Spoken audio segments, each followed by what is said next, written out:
Jogos Vorazes, o fim da esperança. Narração de Katniss em primeira pessoa. O tempo se passou como num piscar de olhos, desde o nosso triunfo contra a capital. Triunfo? Pensou eu. Aquelas palavras de Haymitch no fim da guerra soaram como uma terrível profecia. Isso só pode ser um pesadelo. Pessoas silenciosamente assassinadas, os prefeitos e nobres dos primeiros distritos tomando o lugar dos outroras mimados da capital. E com o prefeito do meu distrito morto, somos novamente os mais desfavorecidos e desafortunados. Não temos representação entre os nobres, entre os novos nobres, nem entre os novos políticos. Eu quero minha paz, na minha vida reclusa com Pita. Não vou me envolver com políticas e falácias vazias, e é exatamente por minha recusa que agora todos me odeiam. Tudo está um caos, e sinceramente não sei o que vai acontecer. Não sou uma líder, eu não quero isso. Nota do autor. Essa nota possui alguns spoilers do primeiro capítulo do meu livro.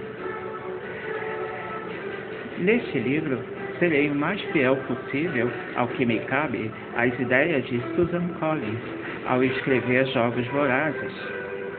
Pena que ela não dá muitas entrevistas, do contrário, seria muito mais fácil saber o que ela tem em mente. No entanto, seu livro e seu espírito deixado nele, se lido nas entrelinhas, deixa algumas pistas. E são essas pistas que uso como bússola para dar um norte a essa história, de modo que tenho já uma ideia de como ousar uma continuação. Porém, assim como você que lê essa história, eu também não sei como ela vai terminar. Para descobrir, usarei a técnica da força das coisas. Uma tática útil para o escritor decidir o desenrolar dos fatos, não por seu próprio capricho pessoal, mas sim levando em conta tanto a força e ímpeto de todos os personagens e da protagonista, quanto do meio em que vivem. Essas coisas geralmente são muito mais poderosas do que a força de uma única protagonista. E é por isso que amamos Katniss Everdeen, justamente porque ela encara tudo com sua própria força, no seu estilo e com seus talentos pessoais. Mas sozinha, ninguém pode lutar contra tudo e contra todos. Assim como nos primeiros livros, ela necessitou de ajuda, tanto de personagens como Haymitch e Cinna, quanto dos demais, incluindo todo o Distrito 13.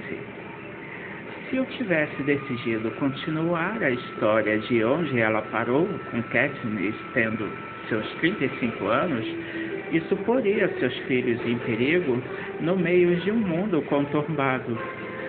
E se levar a sério uma continuação que tem a pretensão de ser tão eletrizante quanto foi no livro, seus filhos acabariam morrendo frente ao que tenho em mente para essa continuação.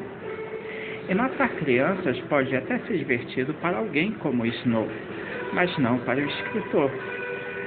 Quero preservar os possíveis filhos de Katniss, caso ela os venha a ter algum dia. É uma decisão particular. E mais, se ela tivesse 35 anos, não haveria como utilizar os pequenos flashbacks de Katniss para explicar tudo o que ocorre nesse meio tempo. Afinal, 18 anos de intervalo é muito tempo. Creio que um intervalo de apenas 2 anos seja melhor, pois o que ocorre nesse intervalo de tempo será explicado mais adiante em detalhes minuciosos, devido à sua importância para o entendimento da história. E tem mais. Devido à prequel lançada por Collins esse ano, fui obrigado a tomar este rumo nessa história, pois o que lá é dito implica em consequências mais breves. Portanto, a paz conquistada pelos rebeldes jamais duraria 18 longos anos, pois há muita gente poderosa em condições de perturbar a ordem das coisas.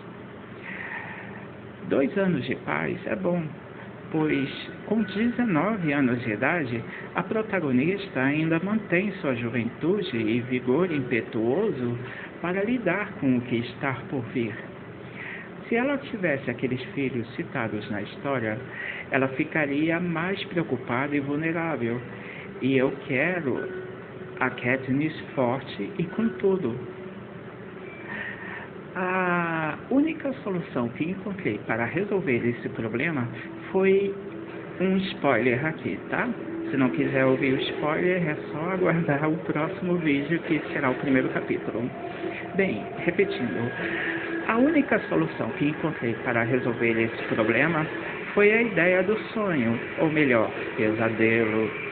Dessa forma, pude trazer Katniss de volta à linha do tempo mais apropriado para essa continuação. Com 19 anos, ela estará mais experiente e muito mais madura do que era aos 16. Muito mais forte física e mentalmente preparada para inimigos muito mais terríveis, poderosos e ardilosos do que Snow era. Outra coisa, e essa é uma das mais importantes que quero que você saiba.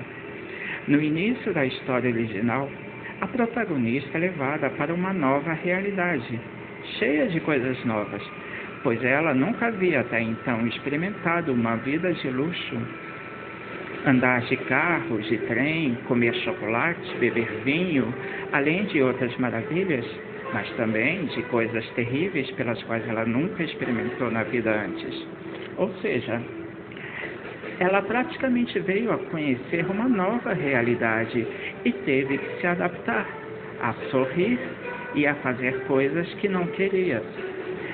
Em todas as boas histórias que existem, sempre ocorre essa fase de ruptura, na assim chamada jornada do herói, termo cunhado no antigo livro chamado O Caminho do Herói Cotidiano, que tive o prazer de ler quando eu era jovem. Então, da mesma forma que ela foi conduzida para algo novo, aqui também sou obrigado a fazê-lo, abrindo um horizonte de novidades para ela. Afinal, se toda a história que vai se seguir aqui permanecesse naquela conchinha pequenina, conchinha de Panem, não confundam com o toque sino pequenino, sino de Belém. Sei que a piada foi horrorosa. Bem, se tudo estivesse dentro daquela conchinha, ela estaria em uma condição segura, de um certo modo. Afinal, estaria com inimigos conhecidos e isso seria muito mais fácil para ela. Eu quero que ela tenha dificuldades, que se sinta na toca do leão, atacada por todos os lados, e vamos ver como ela se sai. Alerta para os fãs, um sério alerta, tá? Bem, vamos lá. Desde que Susan Collins lançou sua prequel e recebeu duras críticas ao revelar que era sobre Snow, dentre outras coisas, isso me fez lembrar como num flashback das críticas anteriormente sofridas por George Lucas ao fazer aquela prequel de Star Wars. Lembra? Ele foi humilhado na época por muitos jornalistas, revistas, entrevistadores, mídias sociais, inclusive youtubers do próprio país e do mundo, até mesmo aqui no Brasil. E teve que vender seus direitos autorais à Disney para se livrar daquele tormento todo e perseguição. Se o mesmo for ocorrer a Susan Collins, toda aquela pressão e perseguição, eu espero que não aconteça, mas se ocorrer, pois nesse mundo a história sempre se repete com caras novas, fico imaginando aqui o desastre que será se a Disney também comprar seus direitos autorais e fizer uma continuação tão criticada e repudiada pelos verdadeiros fãs, como a continuação de Star Wars foi. É para evitar esse desastre, em honra ao ideal de Susan Collins, em respeito a nós, fãs inveterados que somos, que estou tomando a liberdade de escrever para salvar ao menos os fãs brasileiros, que poderão ler uma história em português.